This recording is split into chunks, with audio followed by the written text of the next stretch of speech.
Hi നമസ്കാരം, എല്ലാവർക്കും പുതിയൊരു വീഡിയോയിലേക്ക്. ഇന്ന് നമ്മുടെ ഐറ്റം എന്ന് പറഞ്ഞിട്ട് ചേമ്പുന്നാൾ തോരനാണ്. പക്ഷേ ചേമ്പുന്നാൾ തോരൻ നിങ്ങളെല്ലാവരും കറി വെച്ചിട്ടുണ്ടാവും, നിങ്ങൾക്ക് എല്ലാവർക്കും അറിയാവുന്നതാണ്. പക്ഷേ ഈ ഒരു ഐറ്റം എന്ന് പറഞ്ഞിട്ടുണ്ടെങ്കിൽ ഒരു സൂപ്പർ ഐറ്റമാണ് കേട്ടോ. നിങ്ങൾ ഇതേപോലെ ഒന്ന് ചെയ്ത് നോക്കൂ. എപ്പോഴും നിങ്ങൾ ഈ രീതിയിൽ വെക്കുള്ളൂ. അത്രയ്ക്ക് ടേസ്റ്റി ആയിട്ട് നമുക്ക് ചേമ്പുന്നാൾ തോരൻ എങ്ങനെ തയ്യാറാക്കാൻ നോക്കാം. അതിനുവേണ്ടി നമുക്ക് ഇന്ന് കട്ട് ചെയ്തെടുക്കാം. ഈ രീതിയിൽ നമുക്ക് ചെറുതായിട്ടൊന്ന് കട്ട് ചെയ്യാം.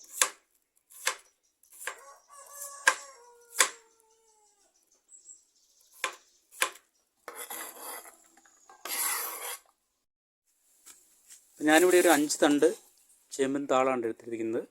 അപ്പോൾ അതൊന്ന് കട്ട് ചെയ്ത് ഇതേപോലെ ആക്കിയിട്ടുണ്ട്. നമ്മൾ എങ്ങനെ ഇത് തോരൻ വെച്ചാലും നമുക്ക് ചെറുതായിട്ട് ചൊറിച്ചിൽ അനുഭവപ്പെടും. നമ്മൾ കറി വെക്കുകയാണെങ്കിൽ പുളിയൊക്കെ ചേർത്താണ് കറി വെക്കുന്നത്. പക്ഷേ തോരൻ വയ്ക്കുമ്പം എങ്ങനെയൊക്കെ നമ്മൾ വൃത്തിയായിട്ട് ചെയ്താലും എത്ര പ്രാവശ്യം കഴിയാലും ശരി, അതിൻ്റെ ചെറിയൊരു ചൊറിച്ചിൽ, ഒരു ഇറിറ്റേഷൻ ഉണ്ടാവും ഇതിൽ. അപ്പോൾ അതിന് നമുക്ക് എന്നാ ചെയ്യാൻ പറ്റാവുന്ന ഒരു ട്രിക്ക് ഞാൻ പറഞ്ഞുതരാം.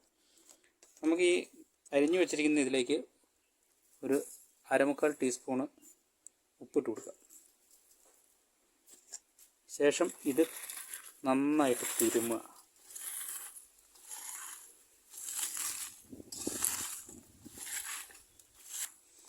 ഇതേപോലെ നന്നായിട്ട് തിരുമ്മി കഴിയുമ്പോൾ ഇതൊന്ന് വാടി ഇതേ രീതിയിൽ പിന്നെ നീരൊക്കെ പുറത്തേക്ക് വരും. അപ്പോൾ ആ നീര് നമുക്ക് ചെറുതായിട്ട് പിഴിഞ്ഞ് ഒന്ന് കളയാം. ഇതേപോലെ ശരിക്കും നീരിങ്ങ് പിഴിഞ്ഞെടുക്കുക. നമ്മളിങ്ങനെ പിഴിഞ്ഞെടുക്കുന്നതുകൊണ്ട് ഇതിൻ്റെ വൈറ്റമിൻസ് ഒന്നും നഷ്ടപ്പെടില്ല. നമ്മുടെ ഇറിറ്റേഷൻ ഉണ്ടാക്കുന്ന ആ പ്രശ്നം ഇതോടെ മാറി കിട്ടും. നല്ല ടേസ്റ്റി ആയിരിക്കും. ഇതേപോലെ പിഴിഞ്ഞ്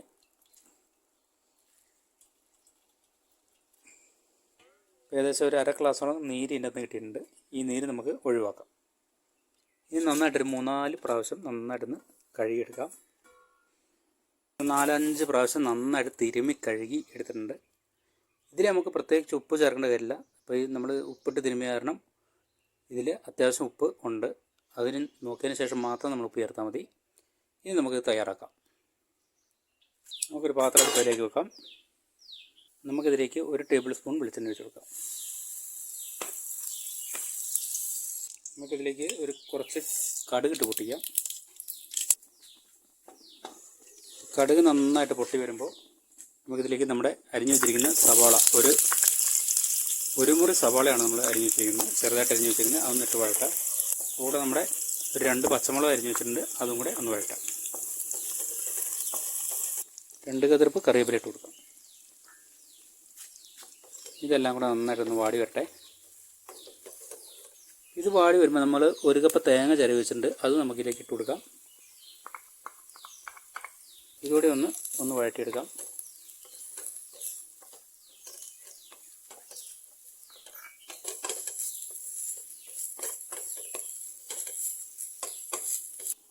ഇതെല്ലാം വാടി വരുമ്പോൾ ഇതിലേക്കൊരു 1/4 ടീസ്പൂൺ മഞ്ഞൾപ്പൊടി ഇട്ട് കൊടുക്കാം. അപ്പോൾ അതൊന്ന് മൂപ്പിച്ചെടുക്കാം.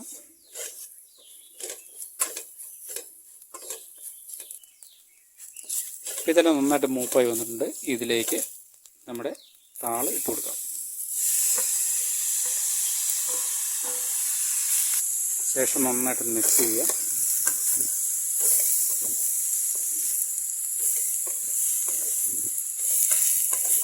ഇനി ഇതുപോലെ ഒന്ന് ഒതുക്കി വെച്ച് കൊടുക്കാം. വെള്ളമൊന്നും ഇട്ട് ഒഴിക്കണ്ട.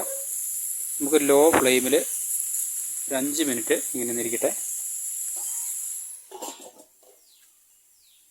നമുക്ക് ഇടയ്ക്കൊന്ന് ഇളക്കിയിട്ട് കൊടുക്കാം.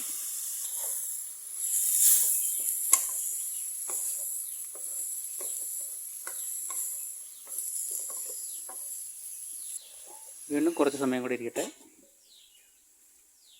ഏകദേശം ഒരു 5-10 മിനിറ്റ് ആയിട്ട് നമുക്ക് തുറന്ന് നോക്കാം.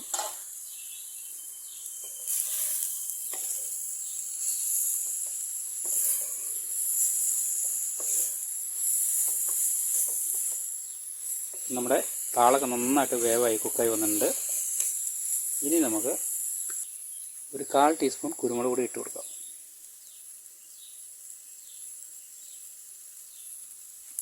ശേഷം നന്നായിട്ടൊന്ന് മിക്സ് ചെയ്യാം.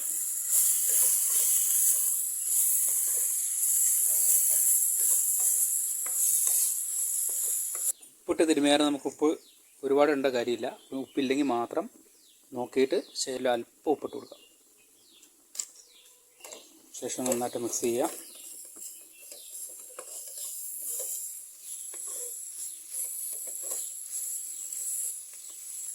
ഇനി നമുക്ക് സ്റ്റവ് അങ്ങ് നിർത്താം.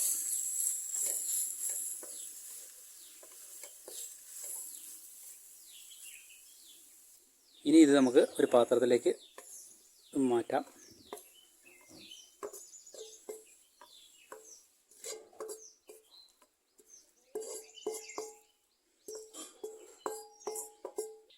നമ്മുടെ തോരൻ ഒന്ന് ടേസ്റ്റ് ചെയ്ത് നോക്കാം.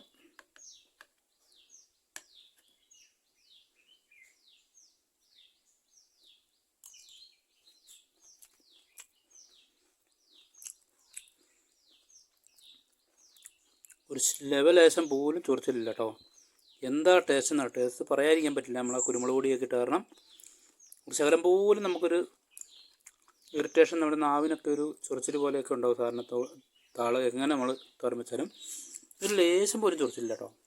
നമ്മൾ ഉപ്പിട്ട് തിരുമ്മിയ കാരണം വളരെ ടേസ്റ്റി ആയിട്ട് അടിപൊളി ഒരു റെസിപ്പി തന്നെയാണ് കേട്ടോ. അപ്പം നിങ്ങളിനി താള് കിട്ടുമ്പോൾ ഇതേപോലെ ഒന്ന് ചെയ്ത് നോക്കൂ. പൊളിക്കെന്ന് പറഞ്ഞാൽ പൊളിക്കും, സൂപ്പർ ടേസ്റ്റാണ്.